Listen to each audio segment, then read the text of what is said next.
Good day and welcome back to another World of Warcraft video.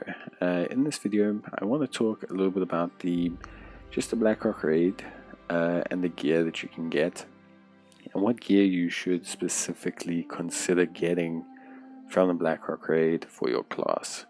Now this is going to be a general overview of what gear you should consider picking up because of the viability for your class. Generally speaking, if you go onto websites like Icy Veins and things like that, they build out of the idea or concept of Mythic Plus high level or Mythic raiding. And so they don't really consider this raid and what you should consider buying here. And a large reason to that is because basically, to cut a long story short, this raid only goes up to heroic. But just because this raid only drops hero track gear doesn't mean that there isn't gear here that is BIS, or at least BIS for a heroic level player. You may also want to know what gear you should get from the LFR version, because the gear you get from LFR is very similar, or identical technically, to the gear you get upwards. Like, it's all the same gear, just doesn't have the same item level. So we're going to go through each class basically and just kind of like take a look at what you should consider getting and just kind of take things from there.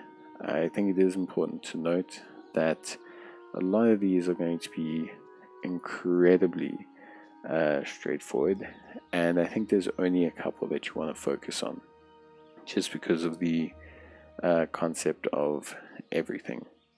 Okay, so anyway, let's take a look. So firstly, let's look at my good ring, the Nagel ring. So the Nagel ring, right, is really solid. Okay, it drops a critical strike and versatility ring. These stats are good for DPS, but they're pretty much good for a lot of classes, but mainly DPS. It is a stamina, much like all the others, but where this one changes, it has an equip effect.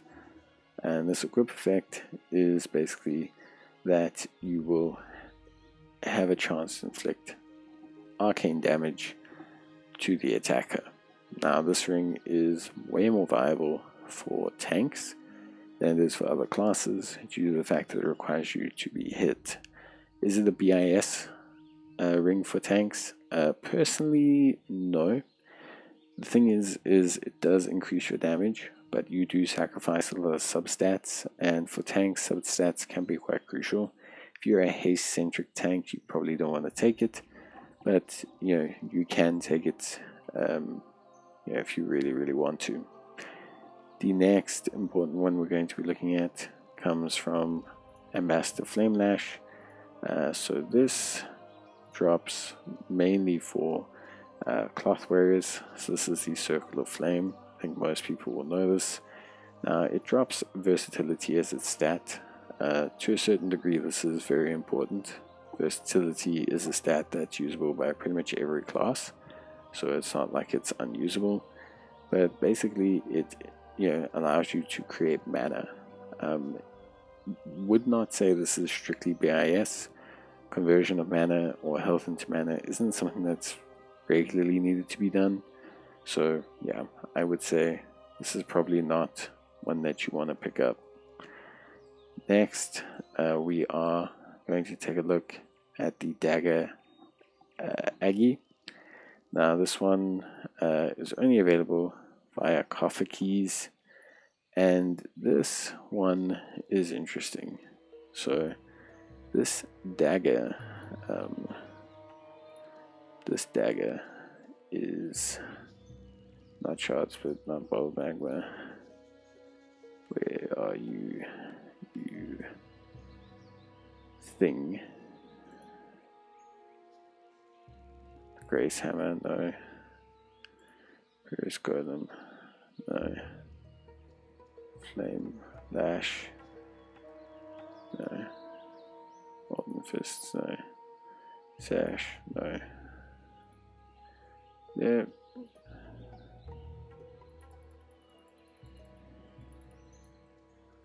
Where is this?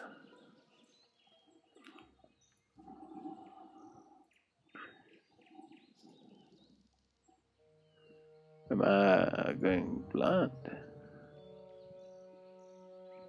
Flame Reef, Flame Lash, Split, Royal Scepter, with the Breeze of Withering, Almonds.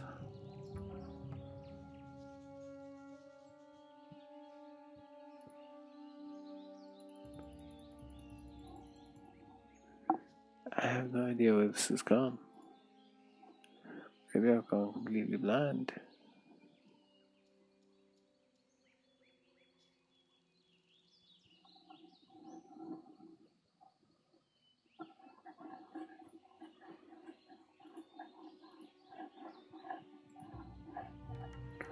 Breaking Bar, Death Strider, Glyph of Wisdom, Hellforge, Flame Wreath, Burning Attack, Molting Fist, Ash of the Grand, Helm of the Molten Avatar. Oh, there. Went blind. Almond Shanker. So this is actually really good for rogues, and I highly suggest you pick this up. It causes bleed, especially if you are playing, you know, that kind of dot-centric build. This is actually really good for you. On top of that as well, Flame Lash, which I kind of mentioned before, Flame Lash Fiery Spike, okay, is also pretty solid. But, you know, because these are both melee attack focused, you're definitely going to want to pick them up. But remember, there's no substats here, so taking both, probably not ideal. I would probably just take the Bleed Dagger and leave it at that for mages. Then we have a double combo. So we have the Thoresian's Royal Scepter, and then it partners up with the Hammer of Grace. Now, Thoresian's Royal Scepter is huge. So basically, it allows you to place the Lingering Grace, which is massive. As you can see, it allows your spell to consume healing target for 30% more health. And then, of course, on top of that, you have the shield that accompanies with it. So there's a shield that goes with it. I believe it is, or no, it's just the Hammer of Grace and the Thoresian's Royal Scepter. So it should just be those two. Yeah, they're the Hammer of Grace. So these are both one-handed. You have to have them in each hand. And dual wielding maces is not a holistically common thing to have. Now, it is an offhand, so the mace is obviously the mace. And then you have the offhand as well, which is obviously really good for a lot of players. The scepter, it counts as an offhand, so it's good for healers, shamans, anyone that's healing. That's going to be your top choice. Then we have Molten Iron Foe, which is something that's really good. It's one-handed. There are no substats, so you got to always be careful, because you're trading substats for the ability to do potentially more damage. Me personally, look, I would say Molten Iron Foe is not something you need to take, at least overall. Then we have the Lord General and his sword. So the Lord General sword, I think, look, that overall is actually one of the better pickups.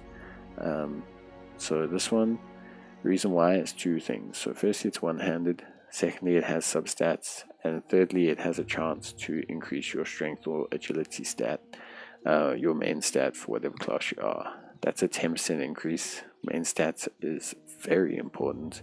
So I think Lord General Sword is really good. The Houndmaster's Bow is the next one players might consider. For me, not really something I would suggest, mainly because it does have a chance to deal additional physical damage to beasts, which is quite a lot, but it specifically means beast type enemies. So you're not just going to do that random proc damage to everyone else. And the same goes for the Magma Boomstick. It functions the same way, with that proc damage only occurring to beasts, not necessarily the actual main units.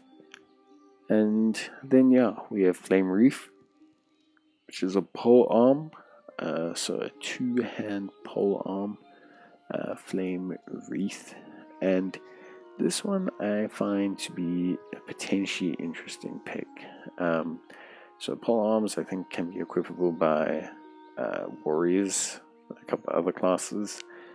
So there's no main stats here, but you have a chance to deal 437,000 fire damage amongst enemies within 8 yards and develop your own fire shield that deals damage to enemies.